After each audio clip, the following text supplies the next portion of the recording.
What's going on, guys? This is a take two because I didn't realize the camera was on time lapse the last take, and we were going for like 15 minutes, bro. I'm so sorry. We are super excited. By the way, I'm Coach Ross. and we're over here at PRSVR Gym, and we're super excited about this new segment that we're going to bring to you guys. Our biggest goal with this segment, guys, is we're really going to touch base on things that people struggle with when it comes to their fitness journey, including ourselves. Yeah. Right? We're coaches, but we are also on this journey with you guys. And we just wanted to come in here and really touch base on these different subjects, tell you guys things that our clients or ourselves struggle with, and then also give you guys some tools and maybe some knowledge that could potentially help you if it's something that you're also struggling with as well. So hopefully this take is as good as the first one, because that first one we were going off, man. That was good. Today we're going to talk about nutrition. Such an important subject, and it's something that a lot of people really struggle with. So I'm really excited about this. So what do you think? What are your thoughts? So nutrition is something that I've struggled with a lot growing up. I was someone that ate a lot of Doritos, drank soda, called it a meal, ate things out of a box, instant foods. And growing up realizing that this food didn't make me feel good, when I started looking at what's a healthy lifestyle, one thing that I noticed was bodybuilders. And one thing that I think bodybuilders do well is that they're able to really lock into the foods that work for them. But one thing I would say for the average person is that you should just focus on what foods do you eat now, what foods do you enjoy, and maybe if there's something in particular that's holding you back. And if you start with those things, you can really start to build a healthy, sustainable diet based around something that you'll stick to, right? And so if you're someone that really likes steak or beef, I don't want you to obsess over, oh, is it missing these minerals, micronutrients? Does it have too much saturated fat, right? It's a high protein food that has a lot of minerals and nutrients in it. So you start with that, and then you think, what's a fruit and vegetable that I really like? So maybe you like broccoli. So if you start with something like, man, a dinner for me that I could eat regularly would be steak and broccoli. Well, maybe you add a carb, some rice, some pasta of some kind, and you have a meal that really works for you, and you start building out from there. If you start from foods that you can eat regularly that are going to push you in the right direction, our motto is getting 1% better. So depending on where you're starting from, that can already put you in a better direction, and then you just slowly build from there rather than putting someone on a diet that they would never eat in their life, right? If you're someone that doesn't like fish and I'm trying to convince you you have to have fish 5 nights a week for the omegas, and that's going to stay in your freezer and you're not going to cook it, who cares if it's the healthiest quote-unquote thing in the world, because you're not going to eat it. So that's the most important factor to start with, and then we can maybe get into why such and such foods could be a better option for you. But starting where you're at is the most important thing, and you're probably going to end up in a healthier place. I love that, dude. And as you said, I think the biggest issue is a lot of people try to just make this drastic change, right? They go from, hey, I really love these foods, but healthy means these foods. So that they let go of those things that they enjoy more, just because, quote unquote, people say this is healthier, and they end up not sticking to it. Yep. It's not sustainable long term because now they're not enjoying nutrition. I still believe we're supposed to enjoy the foods we eat, dude. Like bodybuilders, right? That's a whole different animal, man. And they're extreme too. No, 100%. The whole chicken and rice and just mustard. Props to you, bro, but I couldn't do that every day. Right. And I think one of the biggest things that I like to tell people all the time, man, is there's really no good and bad foods. And I think when you categorize foods in that way, it makes it feel like I'm being naughty if I'm eating these things, right? And I'm being good if I'm eating these things. Well, there is some foods that are obviously more micronutrient dense than others, right? I still feel like being able to blend the two and put those two into your nutrition helps long term, right? It just makes it more sustainable. And I used to have a client, for example, we touched on this earlier. He used to love beer. That was his thing. And he would not let go of it. He had to have at least one beer every night. And I was like, cool. Can the rest of the day be more micronutrient dense food? Can we make that? And it was almost like a treat for him, which made him want to stick to the rest of his day a lot more. Yep. Because at the end of the day, he knew that if I ate really well for the rest of my life, I earned this beer. Yeah. And man, just really being able to look at food in a way where can we make it so that 70% of your food is more micronutrient dense and the other 30 to 20% is those fun, less micronutrient dense foods, makes it more of a sustainable approach, something that can be a little bit more adhered to for the long haul. Oh, definitely.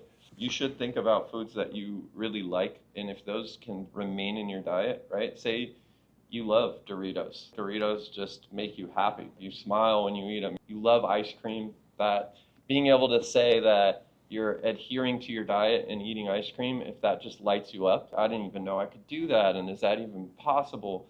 There are plenty of people, if you look online, that are eating ice cream on a regular basis, and you'd look at them and you'd think, there's no way, Yeah. look at you. But you just have to find that balance, right? And you also have to know yourself and investigate that.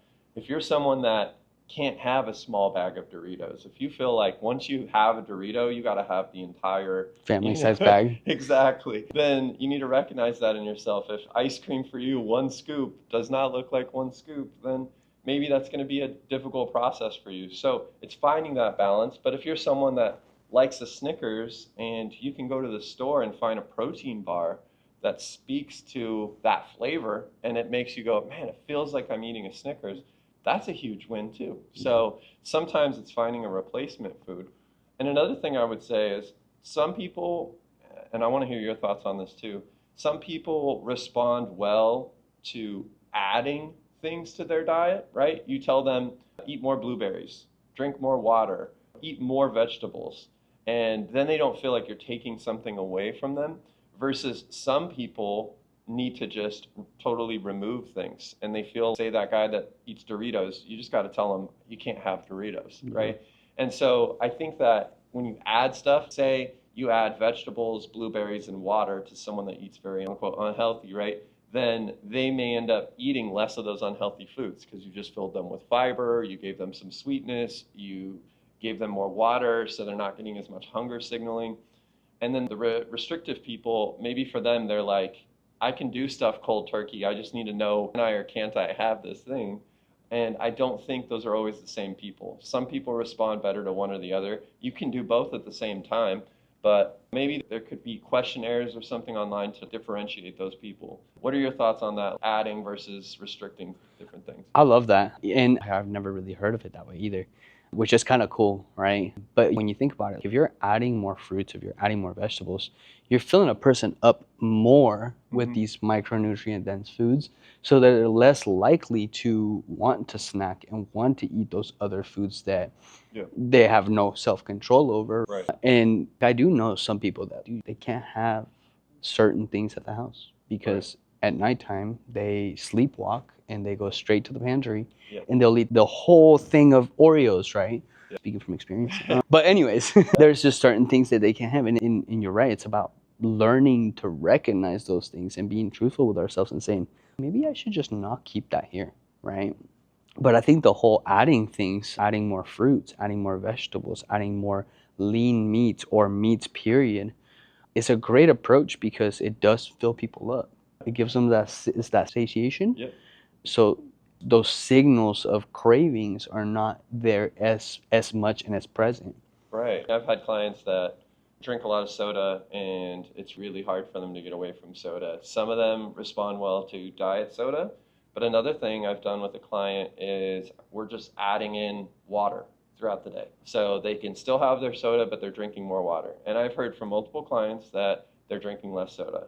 Why do you think that is? Part of us wanting soda is just a habit. We're so used to it. But another part of it is we're thirsty. All you're drinking for your hydration is soda.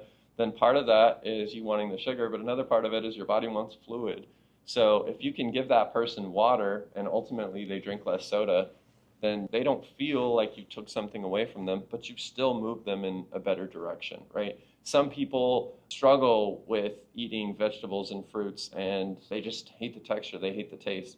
If I add a multivitamin, if I add a greens powder to that person, now they're getting some of those vitamins and minerals, and it's not equivalent always, but again, if you think of it from a something 1% better, then who knows down the line how they will improve. Maybe they'll notice the benefit from the energy, vitality from that powder, that multivitamin, and then that makes them want to try more vegetables and more fruits. We can just put them in a little bit better position than they were before. We're doing them a positive, and it's just going to motivate them to do more. And I can attest to that too, man. I used to hate vegetables, if I'm being transparent with you guys. And it's been a journey for me for the past 4 years, really, getting myself to eat more fruits and vegetables. And now I'm smacking fruits and veggies all day. Yeah. But before, I started with the multivitamin, I started with my greens powder. And as you said, I started seeing the benefits in my digestion and just how my energy levels, how I felt overall, that I was like, oh, there's something to this. Yeah. There's obviously some other things I should probably be adding, right? Yeah. Because as you said, it's not equivalent to eating your veggies and eating your fruits, but it was giving me enough to where I was like, am I lacking? Am I lacking Right. more? Right. And could I feel even better if I am? And it also represents you taking a step. So Yeah. even if you're like, I'm never going to eat any vegetables, if you start taking greens powder, you're like, well, I'm doing this. This is an action of mine. And you start to look at yourself differently. Yeah. And that we take that for granted sometimes when we feel like we can't change. And one of the biggest things we do here is just show people maybe what you're thinking of change is so big that it's hard for you to think about yourself in 5 years from now, 10 years from now. But you now that's adding this, taking away this, trying to do more of this, those little things really build out. And if you looked at these people that are idolized in the industry, a lot of them started with small little goals, little changes that feel insignificant but really add up. No, I agree with that. And something else that we've touched on a little bit is how complex the fitness industry has made nutrition feel, right? They have really, you look one way, you look at a vegetarian and they'll tell you you're unhealthy because you're eating meat. Right. And then you'll look at a carnivore and they'll tell you you're unhealthy because you're eating vegetables. And then you'll look at somebody that does keto and now sugar's to the devil, right? But then you look at, it's made it so hard for people to like, oh my God, what is healthy? Right. And one thing I always touch on and I like to say is we know as humans naturally what is better for us, right? And I think sometimes because of everything that's being said and everything that's online, we complicate it in our own heads, where if I just took somebody to the grocery store today and that asked me that question and I was like, hey, go grab me 4 healthy items. Right. They would probably go grab probably some fruits, some vegetables, maybe a meat, right? They would naturally go to those things, right? We just did that with kids camp. X did this, go right if it's you should be eating more of it, or go left. And even the kids naturally knew, okay, donuts, okay, I probably should be eating less of those. Right. Vegetables, okay, I should probably be eating more of those, right? Yeah. Some of them were battling because they're like, I love donuts, right? But they knew which one was better for them than the other. And one thing that I love about what we do here is we help people have that peace of mind and that clarity of it's not that complicated, right? Yeah. Can we start adjusting the things you're already doing and just starting making them better little by little? One thing that I hate about, and not knocking anything, but a lot of coaches write meal plans. Right. And while I think that's a really good, here's what you need to do, follow it, it doesn't really teach a person anything about what they're doing. And it makes them feel like they got to be a different person. That healthy them isn't them. It's some other guy. They got to go act and pretend to be. 100%. And it makes it so hard because if I give any of you guys a meal plan of what I eat, a lot of you guys would be like, I don't want to eat this every day. Yeah. And I understand and I comprehend that. Just like if he gave me a meal plan of what he ate, I'd probably be like, I don't want to eat what you eat. Right. So the better thing to do, and one thing that I think I'm really proud that we do really well, is helping people understand what foods do you love, right? Start tracking. That's how we start people, right? Just start tracking. Just put things in there. I think a good place to start is just spend a week tracking what you're eating. You could write it down. You could take a picture without changing anything. Just if something goes in your mouth, you take a picture of it, you write it down, and then you have something to look at more objectively instead of just trying to recall, I had a little bit of ice cream. Was it a little bit? Right? I had a few chips. No, I think I ate some vegetables this week, and you had a couple baby carrots. These are things that if you can really see what it is, then you'll start to realize these are the foods that you gravitate towards, and then we can look at it and go, man, that's really good that you're eating all this fish. That's really good that you're eating all of this broccoli. That's a good place to start. And it's awareness, right? I tell people all the time, if you are in a position where you are struggling with money, right? And you're trying to start to create a savings account, you would start tracking what you're spending. Right.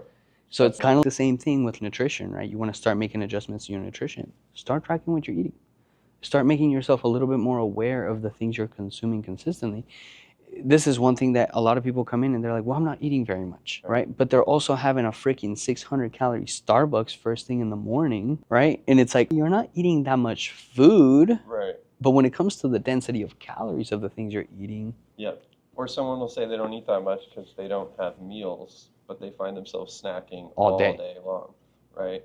And sometimes these snacks that are thrown at us can really add up, right? If you're doing peanut butter crackers and you go, I just have some of those throughout the day, that could be hundreds, 1,000 calories. And again, if you manage that, if you're someone that goes, if I have 2 peanut butter crackers in my day, in my diet, I feel great. But if you can go through a bag without realizing it, maybe that's not the food that's going to serve you. No, 100%, man. Now, what are your thoughts on meal prep? So I think meal prep is a thing that everyone should at least consider, at least try, because meal prep represents a few things. It's you planning for future you, right?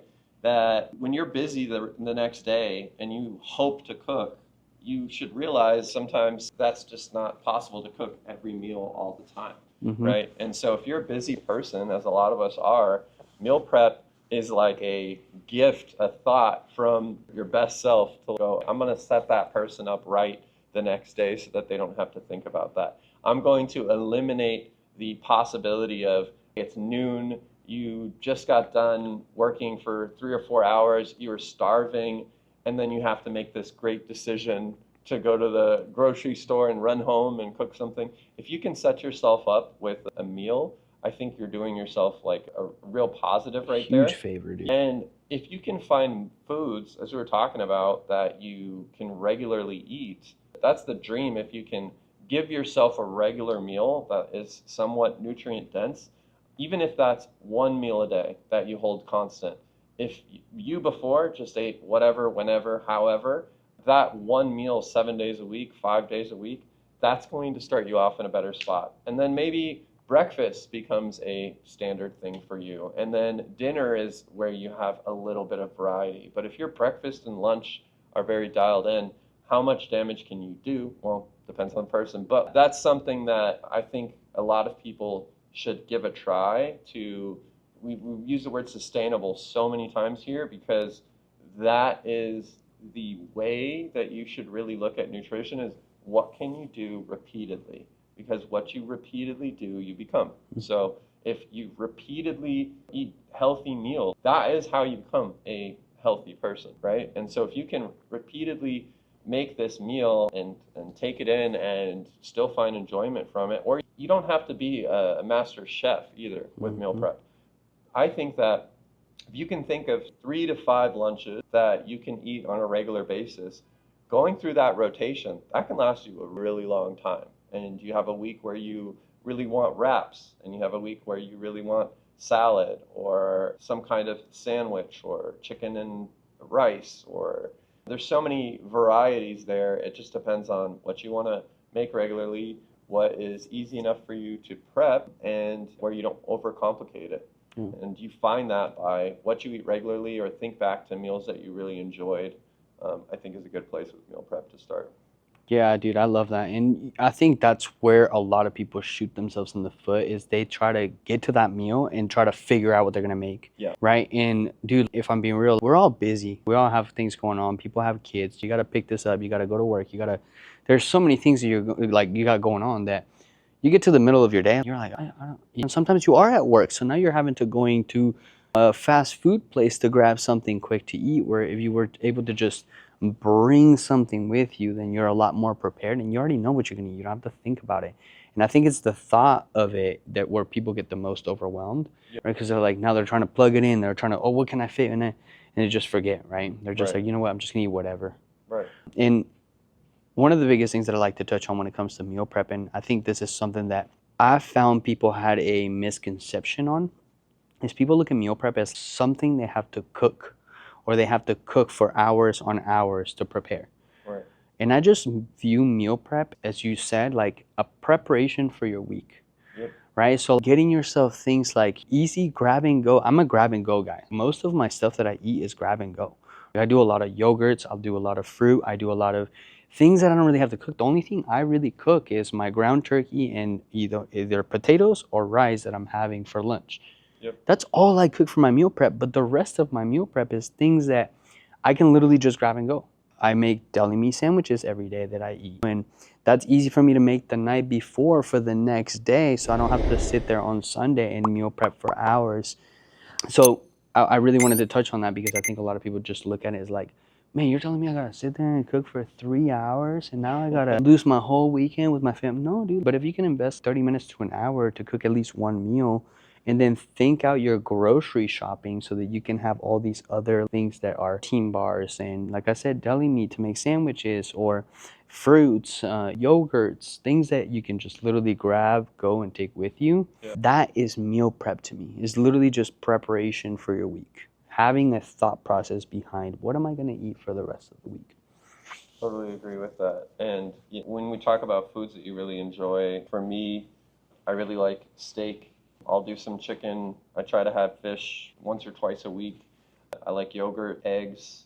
These are just things that I can do on a regular basis, and then I try to throw in some vegetables there whenever possible. And fruits, I really like berries, super low calorie food, not a ton of carbs. It's not really going to spike your insulin as much, gives you that sweetness. To me, they're a secret weapon right there. Yeah, God's candy. And the other thing that I would recommend is that if you're a person with a busy schedule, try to plan out when you would eat your food. Right? Yes. Because another thing is, if you're eating lunch some days at 10 a.m., some days at 2 p.m., there's a lot of things that can happen in that time. That waits until 2 p.m. is starving, can feel like the food isn't as satisfying, and it can just screw up your day. They've shown that your body starts to prepare to this routine. So if you always eat at 12, your body will start getting hungry at around that time. But it can be so up and down that if you add a little bit of that consistency, I have friends that say some days I eat dinner, some days I don't. And on those days, you may not realize it in the moment, but if you look at that week overall, there's just so much fluctuation in how much energy you have. And before, when you were talking about setting yourself up, a common thing that people will say is don't go to the grocery store hungry, right?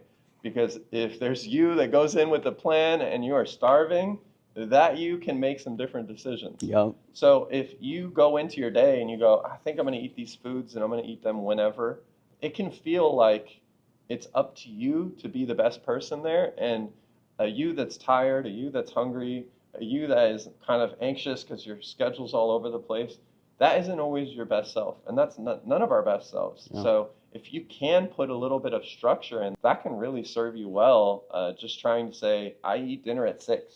I eat breakfast at 7. And that can help with your sleep schedule. It can help your digestion. And honestly, like that planning is one of the steps in really getting your nutrition together. Dude, 100%. And talking about the whole planning and not going to the grocery store hungry, one of my biggest issues when it comes to grocery shopping, and the reason why I don't grocery shop anymore. By the way, if you're a busy individual, you're somebody that has a packed schedule, and you're not ordering groceries for delivery at your home, dude, you are shooting yourself in the foot. It's a game changer. We didn't really just start it because of this reason, though. Obviously, we used to do the whole pickup and stuff like that. Right. But when I go to the grocery store, dude, I have such a bad habit of getting unnecessary stuff. Sure. Because I'll get, even if I'm not hungry, I'll be like, oh, you know what? This night I want to make salmon, and this night I would like to make steak. So then I end up with all these meat that end up going to waste because in that moment I was like, you know what? I have ADHD. So I'm like, that sounds really good. I'll make that dinner. And then we never have the time to end up making that dinner. Sure. Where with the grocery delivery, we just plug in what we need and what we get on a consistent basis, and it just gets delivered to our door, and there's no temptation behind that at all. Right. But also, dude, it saves me that whole hour to sometimes hour and a half that you would spend in the grocery store, where I just have it delivered to me at a certain time when I'm going to be home, right? I put it in the house, I put it in the fridge, and I'm out, dude. Yeah.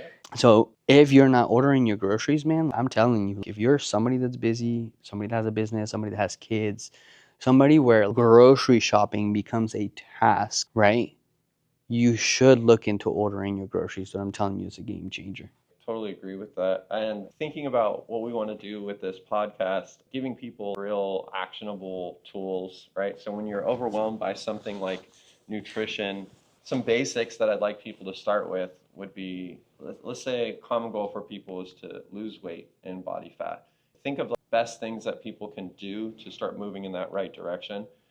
Ultimately, you got to think about if you want to lose weight, you have to find some way to cut your calories, right? And we can say this or that will be more effective, and we could get into seed oils and organics and all that stuff. But really, if you cut your calories, you'll start losing weight. And if you can take some body fat away, a lot of times that's going to improve your blood work.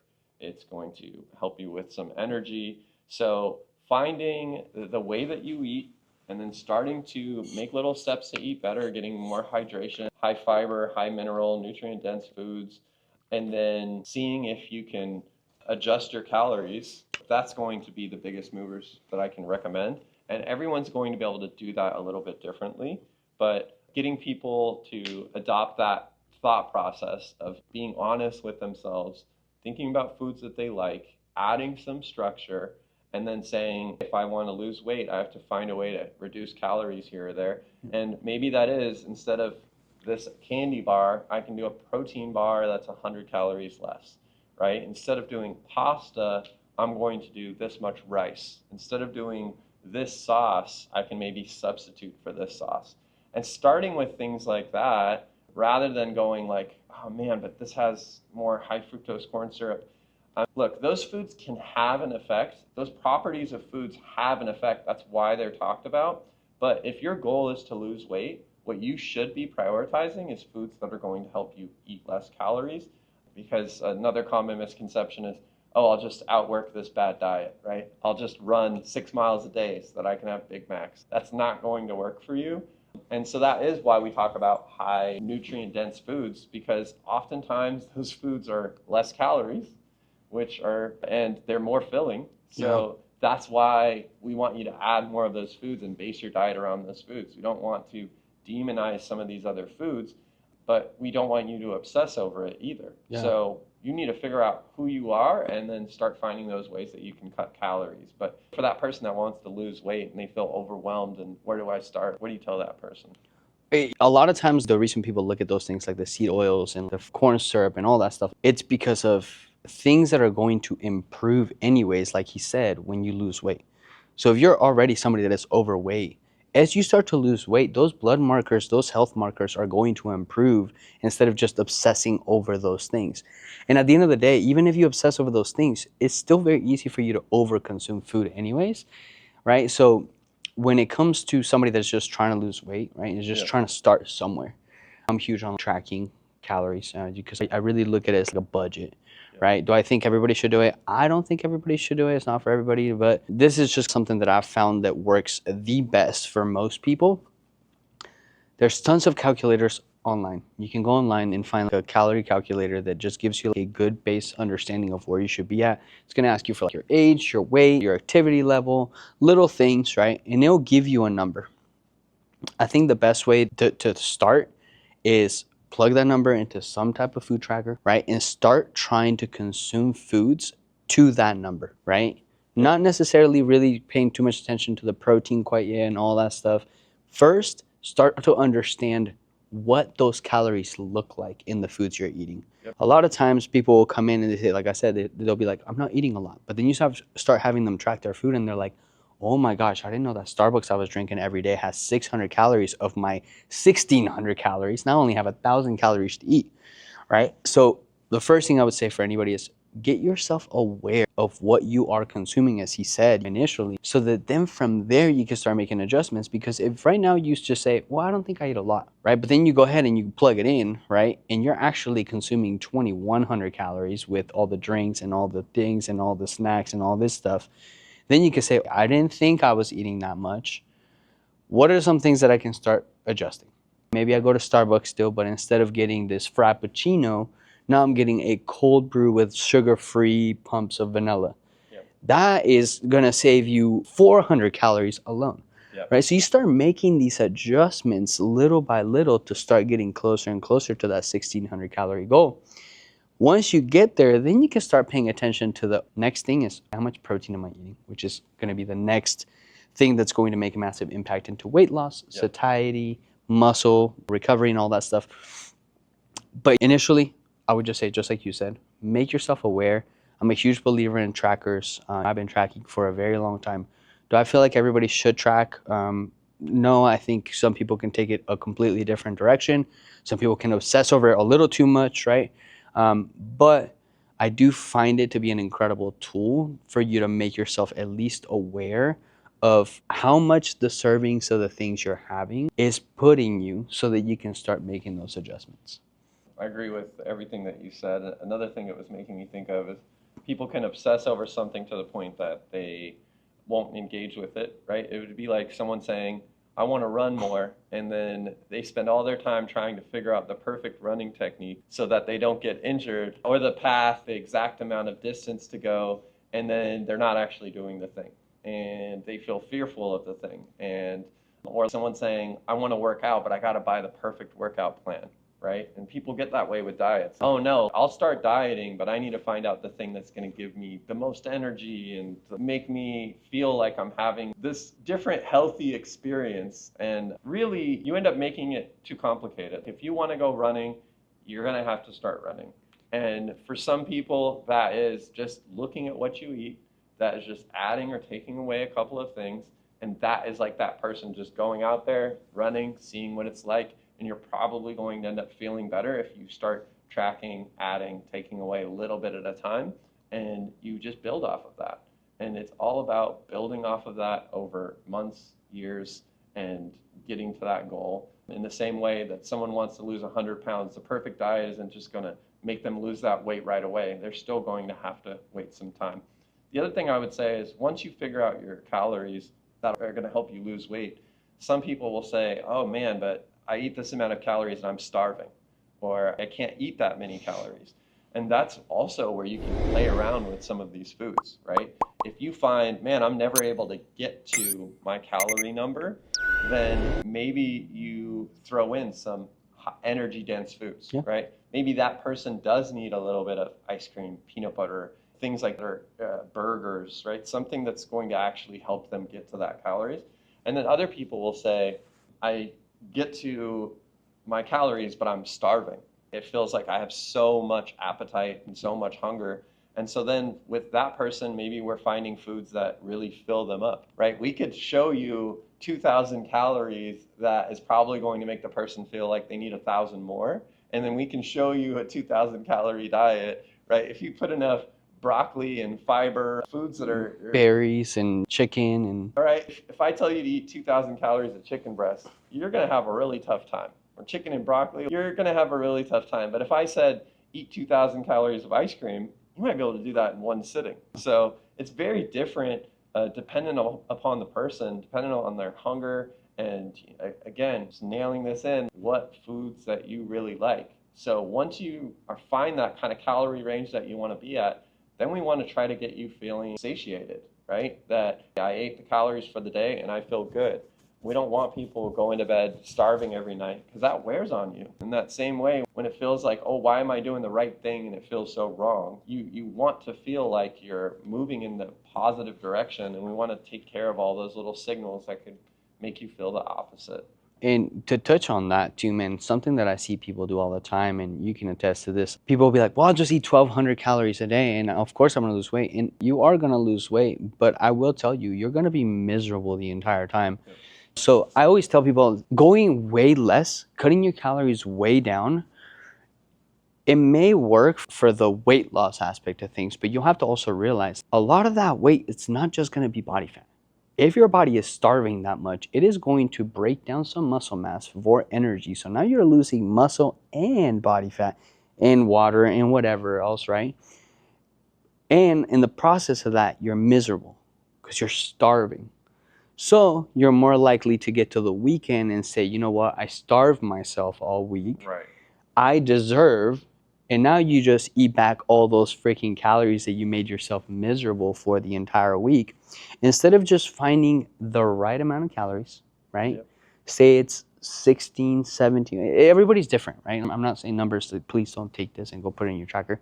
But say it's 16, 17, to the point where it still puts you in a deficit, but it's a slight deficit where you don't necessarily feel the hunger very much, Right. but your body fat is starting to come down little by little. You are more likely to sustain that and keep consistent to that than starving yourself. So I think that's one of the biggest things that I see people do all the time, right? Is they literally just say, well, can we just cut my calories more? Dude, we can, but it's not going to feel good. Right. And Right. you're more likely not going to sustain it. So are we better off just continuing to chip away little by little? It's tough when the client's losing weight and they are feeling good, but they don't like that number on the scale, right? They're still just like, but I could be going faster. And you really want to remind them, if you're losing weight now and you're feeling like good energy and, You're able to push your workouts, you feel right, present at work, yeah, you have energy through your day. There's so much more value to that than exactly. just losing weight faster. We really want to push them to stay consistent with that because there will come a time where their progress starts to halt or slow, and then we will want to drop the calories again. But if we do that too fast, it can have an opposite effect where then the person is having terrible workouts, they're hungry all the time. When you're very low calorie, often that affects your sleep, so now you're not recovering. And it can just turn into this negative spiral where they thought that, oh, I'm getting progress. Why not just double my progress? And it doesn't always work that way. Dude, that's huge, man. And that's a tip that I like to tell people as much as I can, and people just don't listen. But that's what I would say, man. Try to keep your calories as high as you can while still losing weight so that you still feel good. You're still able to push those workouts. You're still able to endure your day and you don't feel miserable all day and be able to sustain it long term. And to just touch on the opposite end of the spectrum, some people are very lean and they're trying to get bigger, grow muscle, put on some weight. And same kind of rules apply, but you just kind of need to go in the opposite direction. And for those people, eating enough could mean adding in more of these foods that people conventionally think are not the foods to be eating. But if that helps you reach your calorie goal, of course, there's more nutrient dense options, but sometimes we don't have the appetite for that, and you have to chip away at that a little bit at a time. And if you're trying to put on muscle, but you're not eating more than your maintenance calories, it's going to be harder. It's not impossible, but it's going to be harder. So the same kind of ideas there, but maybe that person is adding more peanut butter or dairy or other foods that are easy for them to put down, and they're just a few hundred calories above where their maintenance is, and then you're looking for that small but steady progress. Your workouts are intense enough. That is how you're going to put on muscle and still feel good, still feel energized. If you're one of those people that is working out hours a day and you're on a 1200, 1600 calorie diet, you're going to feel like, man, something has to be happening, but it probably isn't what you want to be happening. Yeah. So I just want to show both sides of it because there are people out there that are also thinking, I want to be healthy, and they want to look like some of these fitness models and put on more muscle, but they're eating a couple salads a day, and it's going to be really tough to put on the muscle that you want with that. Yeah. No, that's huge, man. And with the gaining muscle thing too, I think sometimes people try to take it to another extreme too, Sure. right? They'll Sure. be like, well, I'm just going to eat 4,000 calories of donuts. And while you may gain weight, when you think of the health aspect of that, right? If you're gaining a shit ton of body fat, especially if you're gaining a shit ton of body fat rapidly, now you're risking at gaining visceral fat, which is internal and inside your organs, right? Yeah. So now you're really hindering your health for the sake of gaining weight, not even muscle, because muscle mass is a lot harder to put on than losing body fat. And I always tell people when it comes to, and I'm speaking from experience, right? I'm Sure. not sitting here telling, dude, I did that. I've done dirty bulks before and I have felt like trash, bro. I got up to 200 and something pounds at one point. Right. And it did not feel good, bro. I was out of breath when I did anything. I couldn't. If you put me on the Stairmaster for like a minute, bro, I would die. And when it comes to the ultimate goal of gaining muscle is to be healthy, right? You want to be able to be stronger and be healthy. Taking it to that whole other extreme is also unhealthy.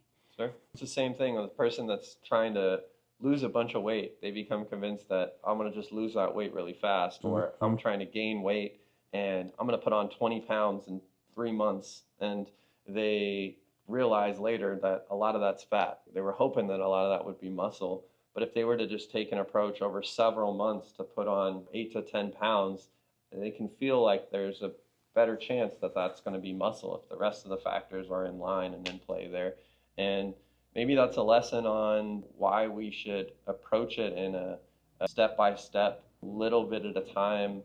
And it can start to feel like you aren't even doing that much. And sometimes that throws people off. They're going, oh, but I'm only adding some blueberries here and some water and having a replace this meal for a salad. Am I really a healthy guy now? But if your weight is moving in the right direction, if your energy is moving in the right direction, if your sleep's improving, if you're just feeling good, then even a noticeable shift in that is worthwhile. And if it doesn't feel like you got to use a lot of self-control and discipline every single day, you can save that for other things that require your motivation, self-control, and discipline, because we all have a lot of those things. So if you can find small but manageable ways, then you'll find yourself in a routine that you would rather keep than drop. And now you're in a healthy lifestyle. You see what I'm saying? Adding those little things, right? Adding in walks and getting your steps and more movement and all that. You get to a point where you're like, man, it feels weirder if I don't do this. But that doesn't happen over a day, over a week, over a month. You have to ingrain those things. Having meals at a certain time where you're like, man, I liked having dinner at 6 p.m. Now my schedule feels like I'm always having dinner whenever. It feels like, oh man, I want to get back to that thing. And that is one of those signs you're getting to a healthier place, because now you're fighting for those good habits rather than fighting for those bad habits.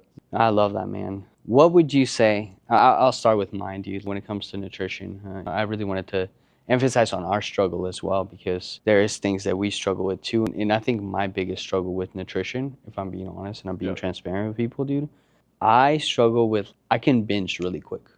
And it's been something that I've dealt with. I've built a lot of discipline behind it, but there is certain times where I really lose it, bro. And some things that have helped me massively, right, is I pre-track my day. That keeps me consistent. I keep foods out of the house that I know for a fact I just have no control over. And I feel like, and the reason I really wanted to touch on this, right, is because I want you guys to know, we have struggles too. Yes, we're coaches. Yes, we help people with this, but we're human, dude. And that's been something that I've dealt with, and I've really continued to battle from time to time. I think I remember telling you guys like that one time with the bun cakes, I lost it, bro. Right? There was bun cakes at home, dude, and I was like, oh, I'll just have one bite, and then I ended up having 2 bun cakes instead of just the one bite that I said I was gonna have. And you carry this feeling of guilt immediately after it happens, because you're like, man, how did I not have control? But I've gotten to the point where I'm disciplined most of the time. So that happens, I'm able to move on from it a little bit faster, because now it's like, no, you've been really good, bro. This one time, it's not gonna kill you. It's not gonna hinder you.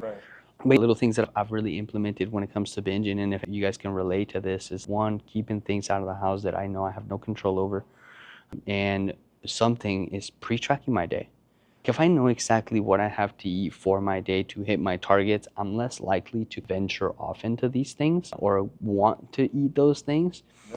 If I get a craving for something, right, I will say, okay, well, my day's already pre-tracked. If I really want it, I'll have it tomorrow, and I'll plan for it.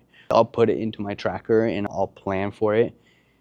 And then most of the time, when I get to that second day or that next day, I'm like, I don't really want that anymore. So these are little things that have helped me massively when it comes to this. And I just wanted to share that with you guys, because like I said, we have struggles too, man. My nutrition is by no means perfect, but I've definitely made meaningful improvements. That whole adding or taking away foods, what really worked for me was adding in more healthy foods throughout the day. And I noticed that controlled the foods that felt like were really off for me. I still go out to eat sometimes, and one thing that I could say I'm working on right now, and I think everyone should at least try to look at this aspect, is cooking. So growing up, we didn't do a lot of cooking in my household. I felt like I had no skills in that way. I could make ramen and that way. Fire. Exactly, right? So building that skill set has been something that I'm working on right now. This month, that's one of my goals, is to make 10 new recipes. One that came out really well was, years ago I would eat Panda Express a lot, and I liked beef with broccoli, and I had a friend say, we could make beef with broccoli. We could do that at the house. And so I went over to her place and we made a beef with broccoli, and instead of rice, we used these egg noodles. And I kept looking at the meal after we made it. Man, this is actually really good. This actually tastes better than the food that I was having at Panda Express. And you start to look at that skill and you ask yourself, what are foods that I really liked to eat that always felt unhealthy? Or another common thing that you probably run into, you like these foods, but then you go, man, there's no protein in there, right? There's just so much sugar in some of these foods. I wish there was another way to do it. Or they're cooked in a ton of oil. Which again, we're not here to say that you absolutely can't have those foods, but when you think about what are you going to eat every day on a regular basis, then you start looking at that and you go like, man, all that extra oil just takes away a lot of the calories that I could put into healthier stuff, or it doesn't make me feel good after, it messes up my digestion. So you look at something like a beef and broccoli and you say, maybe I can put a bigger portion of beef. Maybe I can change that sauce a little bit. Maybe I don't like it with rice. I want to put it with noodles. Yeah. These are all decisions and choices that you can make. It would be like you go to a restaurant and they make you a sandwich and they make it their way and they don't put much meat on it. But then at home, you can make yourself a sandwich and it's a lot more meat than it is bread. And you have that power at home. So with cooking, you can really open that up too, and you can substitute and change foods. I've talked about this a lot with Guillermo, but they really like this creamy, right? Dude. So if you're someone that likes ice cream or you want that hit of that feeling of having all this sugar and tasty sweetness, that is something that you can do at home and still put a lot of protein in there and feel like you're satisfying that craving. And so if cooking can help you do that and it feels like it's a struggle, you just find a small place to start. You give yourself a challenge. I'm doing 10 recipes this month, and it makes me have to stretch myself a little bit and figure out how to chop vegetables better and figure out a system with the dishes and all that stuff. All those little details that are going to help me do that more often. And even if I don't walk away with, I'm going to make these 10 meals all the time, even if it's 3 of them, that's a huge win for me. And now that's a skill set that's going to help my clients and food that I can make for others. Imagine I want to have others over for dinner and I want to be able to make them something that's healthy and sustainable. There's just so many wins in that. And so finding areas of your life that could help you with your health and nutrition and looking at those skills and going, which one do I think will help me now and benefit me later? That's huge. I love that. The creamy, did you have more to say about that? Nah, man, it's just so good. If you have never tried a creamy and you like ice cream, and I'm telling you, it is a game changer. Because you literally just put protein powder, almond milk, you freeze it overnight, dude, and then you make it. It's literally a protein shake, but it's blended like ice cream, and it actually tastes like ice cream. I don't know who invented this machine, bro, but I genuinely just want to shake their hand. I just want to say thank you to them, because the way, and I honestly, I don't know the science behind on why it does that, but it really makes it into an ice cream consistency, and it's so good. And that's huge when you feel like you can have something like that and it almost feels like you're eating your creamy and you're looking around. Am I really, is this high protein? Yeah, protein shake right now? That's huge, man. Yeah. Some people, it's a little bit different, but some people can drink a Diet Coke and they're like, man, this is everything that I wanted from a Coke, but I'm not getting any calories from that. And if that's you, great. If you can end your day and you go, I've been drinking water all day, man, I gotta have a Diet Coke. That's huge to have that. And everyone has, we all have those things. You figure out what yours is and you ask yourself, man, I always go to some restaurant and I want fried chicken, but I can use, what's it called, air fryer. Yeah, air fryer. Right? And you can bread it still, and you can put the egg around it and bread it and find a way to make it. You got rid of some of the oil, some of the calories. Yeah, a lot of the calories, really. And then I'm at home, I'm making this, I can pair it with something else. Maybe I do sweet potato fries at home and I don't need to use the same oil. And you find little wins like that. And then you feel, again, it almost feels like you're cheating. You're like, man, am I doing something wrong here? But when you look at it, how it all pans out, you're like, No, I reduced my calories. I'm still getting a lot of the flavor that I want. Those are those secret weapons. 100%. That's one thing I'm super grateful for too. Hannah has been on this exploration era of her life in cooking. I'm so grateful for that, dude. Because sometimes she'll make these dinners from, hey, what in the heck, dude? It's so good. I still remember she made these crispy chicken sandwiches with the air fryer. Baby, you gotta make those again, dude. Those were so good. And she made them same thing, air fried potatoes, right? Air fried French fries. And it felt like this Popeyes meal, but it was all made at home. And you said it, that's huge. Being able to make those foods that you love and enjoy and not feel like it's just chicken and broccoli all the time, right? Makes this lifestyle so much more sustainable. Yep. So, well, man, we covered a lot about nutrition. We sure did, dude. That was actually really good. I am really excited to continue to do these, man. And I hope you guys got some really good value out of this. Again, we just want to hop on here and really just have these types of conversations, man, because I know between us and our clients and a lot of people are struggling with these subjects that we're going to touch on. And we just want to come in and give you guys our 2 cents, right? And now we're not saying that our 2 cents is the right 2 cents or the one and only. We're just telling you guys what we believe, what we find success in ourselves and our clients and people. And other coaches might tell you something completely different, and that's totally okay, right? But this is just our approach, our beliefs, and the things that we find have helped people. So, really good episode, man. That was really solid. And hey, if you guys have any other subjects that you want us to tackle, here's some thoughts about in the realm of health and fitness, let us know. There are probably things that we're hearing about on a regular basis too, from media coming in or from clients asking us questions. And we don't know exactly where we're going to go with all these, but hey, we'd love to engage with that. And if we can help you guys out, that's a win for us.